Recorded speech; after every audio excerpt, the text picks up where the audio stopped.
Hello everyone and welcome. In this video I'm going to walk you through how to receive money on Wise using the website. When using the Wise website to receive money, the primary method involves sharing your account details. Here is a step-by-step procedure. One, you need to open your web browser and go to the official Wise website, which is wise.com. Next, you need to enter your email address and password to log into your account. Next, once you're logged into your account, navigate to Home or Balances section. Select the currency balances you want to receive money into. Within that currency balance, you'll find the option to get account details or similar wordings. Click on the option. Wise will then display the specific amount details for that currency.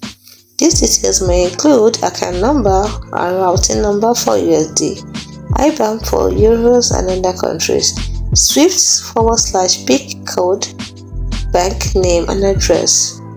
You have to carefully copy or share these account details with the person or organization who will be sending you the money.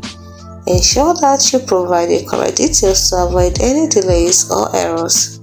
Next, the sender initiates the transfer. The funds is then deposited into your Wise currency balance. You can monitor the transaction in your Wise account transaction history.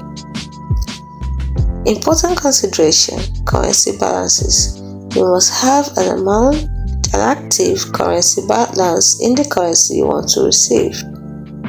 When Wise receives local transfer, it's often free, but international transfers may have associated fees. Always check Wise fee structure. Wise may also require identity verification to comply with regulations.